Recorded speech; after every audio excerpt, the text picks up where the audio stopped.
আজকে দুপুরের লাঞ্চের মেনুটা তোমাদের সাথে শেয়ার করি। এদিকে দেখো মাংস ছিল, আর এদিকে লাউ ঘন্ট ছিল, আর হচ্ছে তেওড়ে শাক ভাজা ছিল। প্রথমে দেখো শাক ভাজা দিয়ে খেয়ে নিচ্ছি, আর চিংড়ি মাছ দিয়ে লাউ ঘন্ট ছিল। তা আমার লাউ ঘন্টর প্রতি কোনো ইন্টারেস্ট আজকে আসেনি, যেহেতু মাংস রয়েছে, মাংস দিয়ে খাবো তাই। আর মাংসটা দুর্দান্ত হয়েছিল খেতে। মাংসটা মনু রান্না করেছিল, আর মনুর হাতের প্রতিটা রান্নাই খুব সুন্দর। আর মাংসটা মানে না খেলে বোঝা যাবে না, মানে এত দুর্দান্ত খেতে হয়েছিল। তো প্রথমে দেখো আলু দিয়ে মেখে নিচ্ছি। ভাতটা এখনও ভয়েস ওভার দিতে দিতে আমার জিভে জল চলে আসছে। মনুর হাতের প্রতিটা রান্নাই সুন্দর, মাংস বলে না, একটা সাধারণ ডাল করলেও সেটা সুন্দর হয়। আজকে লাঞ্চের মেনুতে এটাই ছিল। আর লাউ ঘন্টটা তো আমি ইচ্ছা করে এমনি খেলাম না। আর লাউ ঘন্টটা না খাওয়ার কারণ হচ্ছে মাংস যেহেতু আছে আর অন্য কিছু লাগে না। শাক দিয়ে প্রথমে খেয়ে নিলাম, তারপরে মাংস দিয়ে খাচ্ছি।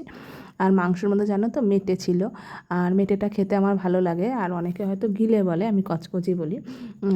আর ওটাও ছিল, আর মাংসও ছিল। আর এটা খেতে দুর্দান্ত টেস্ট হয়েছিল, মানে বলে বোঝানো যাবে না। আজকে দুপুরের লাঞ্চটা সব মিলে ভালোই হলো। তোমরা কে কী দিয়ে লাঞ্চ করছো অবশ্যই কমেন্ট করে জানিও। যদিও আমাদের নিরামিষ আরম্ভ হবে কাল পরশু থেকে, আবার দুদিন।